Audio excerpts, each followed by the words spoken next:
Journalist cafe की special series किस्सा EVM में आपका स्वागत है। मैं हूँ ऋचा गुप्ता। किस्सा ईवीएम के दूसरे एपिसोड में आज हम बात करने जा रहे हैं कि आखिर देश को मतपत्र के बावजूद ईवीएम की क्यों पड़ी जरूरत, और जानेंगे कि कैसे काम करती है ईवीएम मशीन।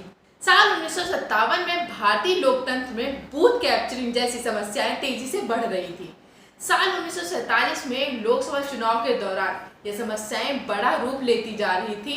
इस तौर पर बेगूसराय की मटिहानी विधानसभा सीट के रचियाही इलाके में एक ऐसी घटना सामने आई थी जिसमें बूथ कैप्चरिंग को अंजाम दिया गया था, और ऐसे कितने ही मामले 1970 से लेकर 80 के दशक तक समाचार पत्रों की बड़ी सुर्खियां हुआ करते थे। इसके साथ ही समय के साथ चुनाव में भाग लेने वाली पार्टियों और उम्मीदवारों की संख्या में भी लगातार इजाफा होता जा रहा था। प्रत्याशी अपनी जीत के लिए धन और बल के माध्यम से चुनाव में जीत हासिल करने के लिए बूथ कैप्चरिंग की घटनाओं को अंजाम दे रहे थे। ऐसे में तेजी से बढ़ते बूथ कैप्चरिंग के मामले लोकसभा चुनाव और विधानसभा चुनाव आयोजित करने वाले निर्वाचन आयोग के लिए बड़ी समस्या बनते चले जा रहे थे। ऐसे में इस समस्या से निजात के लिए आवश्यकता किसी बड़े फैसले या बदलाव किए जाने की थी, ताकि निष्पक्ष और स्वतंत्र तौर पर चुनाव संपन्न कराए जा सकें। इससे उबरने के लिए धीमे धीमे निर्वाचन आयोग ने इस बड़ी समस्या पर काम करने का फैसला किया, और इस कड़ी में आगे काम करते हुए निर्वाचन आयोग ने कई पार्टियों की सहमति से ईवीएम यानी इलेक्ट्रॉनिक वोटिंग मशीन का प्रयोग चुनाव प्रक्रिया में किए जाने की शुरुआत की। कैसे काम करती है ईवीएम मशीन? ईवीएम में दो भाग होते हैं, कंट्रोल और बैलेट। यानी एक जगह है जहां पर आप बटन दबाकर अपना वोट देते हैं, और दूसरी जगह है जहां आपका वोट स्टोर होता है। इसकी कंट्रोल यूनिट मतदान अधिकारी के पास होती है, जबकि बैलेट यूनिट दूसरी तरफ रखी जाती है, जिसे लोग मतदान के लिए इस्तेमाल करते हैं। आपको बैलेट यूनिट पर सभी पार्टियों के चिन्ह और उम्मीदवारों के नाम नजर आते हैं, जिनके आगे एक नीला बटन लगा रहता है।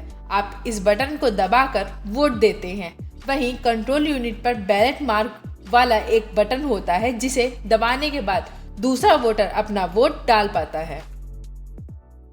जैसे ही आखिरी वोट किसी मतदान केंद्र पर डाला जाता है, पोलिंग ऑफिसर नियंत्रण कक्ष पर क्लोज बटन दबा देता है। इसके बाद ईवीएम पर मतदान नहीं किया जा सकता। मतदान के बाद बैटल यूनिट से कंट्रोल यूनिट को अलग करके रख दिया जाता है। रिजल्ट प्राप्त करने के लिए कंट्रोल यूनिट पर रिजल्ट बटन दबाया जाता है। यह बटन गलती से दबने से बचाने के लिए दो सेफ गार्ड भी लगाए जाते हैं। जब तक क्लोज बटन दबाकर वोटिंग प्रक्रिया पूरी होने तक इस बटन को नहीं दबाया जाता, सुरक्षा के लिए बटन छिपा कर रखी जाती है, और इसे सुरक्षा कारणों के चलते सील भी रखा जाता है। इस सील को सिर्फ काउंटिंग के दौरान ही तोड़ा जाता है। तो आज की इस वीडियो में आपने जाना कि आखिर मतपत्र के बाद में ईवीएम की जरूरत क्यों पड़ी, और इसके साथ ही हमने आपको बताया कि किस तरीके से ईवीएम मशीन काम करती है। आज के लिए इतना ही। कल आप जाने कि कब भारत में शुरू हुआ ईवीएम का प्रयोग। आज के वीडियो में इतना ही।